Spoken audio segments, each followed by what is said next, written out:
میں سمجھتا ہوں یہ بل پاس ہونا چاہیے کیونکہ ہم سورس کنورزیشن ہو رہی ہے, ہم اس کو روکنا چاہتے ہیں لیکن کہتے ہیں اس کی ایج کا تعین ہو ابو 18 ایئرس, کیونکہ 18 سال میں بنتا ہے, بینک اکاؤنٹس ہے, ڈرائیونگ لائسنس ہے, تو ہم بل کا ہم اس قانون کا سختی نہیں بنے. وہی اصل شرط بلا دردی سندھ کے مالک ہم مینارٹی کے لوگ جسے کہا جاتا ہے, جس کو میں کہتا ہوں پتہ نہیں دوسرے آخری نمبر کا کہتے, تو وہی اصل مالک ہمیں, اور ہم اپنے رائٹ کے لیے, ہم اپنے قانون سازی کے لیے حق مانگ رہے ہیں, بھیک مانگ رہے ہیں. اور آپ دیکھ رہے ہیں جو رولنگ پارٹی کے کیا ان کے چیئرمین ہولیاں ملاتے ہیں, ہمارے کمیٹی کے ساتھ دیوالی ملاتے ہیں, اچھی بات ہے یار, وی اپریشیٹ. تو قانون سازی میں آپ میں سمجھتا ہوں یہ بڑی پریشانی میں کچھ لوگ ہیں, اور قانون سازی اگر نہیں ہوگی پھر ایک بھی میں سمجھتا ہوں مینارٹی سے بندہ یہاں چاہے وہ کسی جی گوکلانی صاحب بہت بہت شکریہ ہمیں جوائن کرنے کا. آواز میں پرابلم کی وجہ سے شاید ہم ڈسکشن آگے نہیں بڑھا سکیں گے, لیکن ایک جو پوائنٹ آپ کا ہے کہ کس طرح سے یہ قانون جو آپ نے دوبارہ پیش کرنے جا رہے ہیں, کچھ آپ نے امینڈمنٹس اس میں کی ہیں, ہوپ کہ اس دفعہ وہ پاس ہو سکے. دنیا بھر سے اہم خبروں کے لیے آپ ہماری ویب سائٹ پہ آ سکتے ہیں urduvoa.com, اور اس کے علاوہ facebook.com/Urdu VOA کے پیج پر, فیس بک پہ بھی آپ آ سکتے ہیں, جہاں اور بہت سی خبروں کے علاوہ آپ کو پڑھنے کو ملے گا برطانوی پارلیمان کے اس قانون کے بارے میں جو بریگزٹ کو مکمل کرنے کے لیے پاس کیا گیا ہے.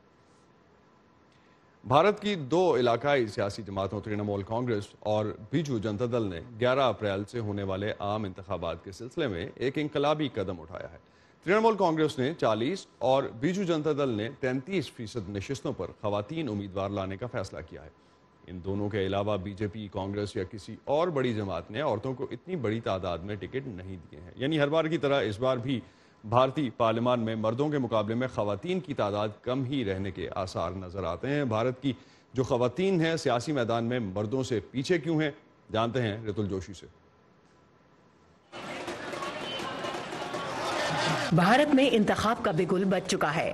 ووٹ مانگنے کے لیے جگہ جگہ ریلیاں اور تقریریں زوروں پر ہیں. مہیلاؤں کو برابر کا سیٹ دیا جائے یا مہیلاؤں کو بھی برابر سمجھا جائے, وہ نہیں سمجھتے ہیں. لیکن دلی کے پہاڑ گنج علاقے میں سیاسی جماعت آل انڈیا ویمن یونائٹڈ پارٹی کی یہ میٹنگ ووٹ نہیں بلکہ خواتین کے لیے سیاست میں برابری کا درجہ مانگنے کے لیے ہو رہی ہے. All India women united party Bharat کی واحد ایسی جماعت ہے جو صرف خواتین کے لیے بنی ہے. اس کی بنیاد 2014 میں اس مقصد کے ساتھ رکھی گئی کہ پارلیمنٹ میں عورتوں کی تعداد 50% تک لائی جائے. جب آپ کے پاس کوئی پاور ہے ہی نہیں, جب آپ کے قلم میں طاقت ہے ہی نہیں, آپ کے پاس بیٹھنے کے لیے چیئر ہے ہی نہیں, تو آپ بس اسی طرح دھکے کھاتے رہیے, گھومتے رہیے, پھرتے رہیے, باتیں سنتے رہیے, تو یہ مس یوز ہوا عورتوں کا.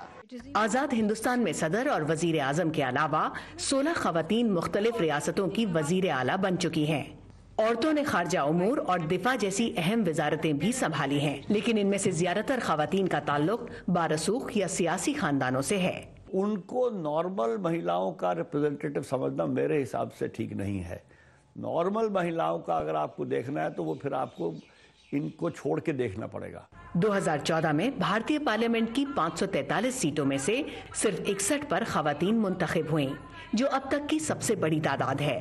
ملک کی آبادی کا 48% حصہ ہونے کے باوجود پارلیمنٹ میں صرف 11% تک محدود ہونے کی مختلف وجوہات ہیں. پالیٹکس میں ایز آئی سیڈ پورا ٹائم آپ کو بالکل الجھے رہنا ہے. پالیٹکس میں کانسٹیٹوئنسی بنانی ہے, اسپیچز دینی ہے, لوگوں کے گھر جانا ہے.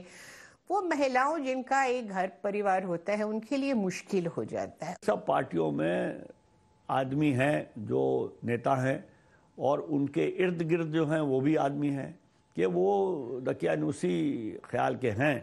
اس لیے وہ نہیں چاہتے کہ عورتوں کو کچھ ایسی اتنی بڑھوت دی جائے. یہاں تو جیسے کہ خرید فروخت ہو رہے ہیں, آپ ٹکٹ چاہیے ہم بیچنے تیار ہیں, آپ لڑنے تیار ہیں تو آپ کو اتنے پیسے چاہیے. تو ہمارے ساتھ یہ دقتیں آئیں کہ بھئی ٹکٹ تو آپ ٹھیک ہے آپ کی پارٹی سے ہم ٹکٹ تو لیں گے, پیسے کتنے دیں گے. سیاست میں عورتوں کا حصہ بڑھانے کے لیے 2008 میں پارلیمنٹ کے لوئر ہاؤس یعنی لوک سبھا میں 33% سیٹیں ریزرو کرنے کا بل پیش کیا گیا, جو پاس نہیں ہو سکا. ماہرین مانتے ہیں کہ جب تک سیاسی طاقت خواتین کے ہاتھ نہیں آئے گی تب تک حالات نہیں بدلیں گے. آپ کے ہاتھ میں جب سطح آ جاتی ہے, ٹکٹ دینے کی سطح, پیسے دینے کی, جاب دینے کی, فیورز کرنے کی, then men will listen. سیاست میں اپنی ایک مکمل جگہ بنانے کی جنگ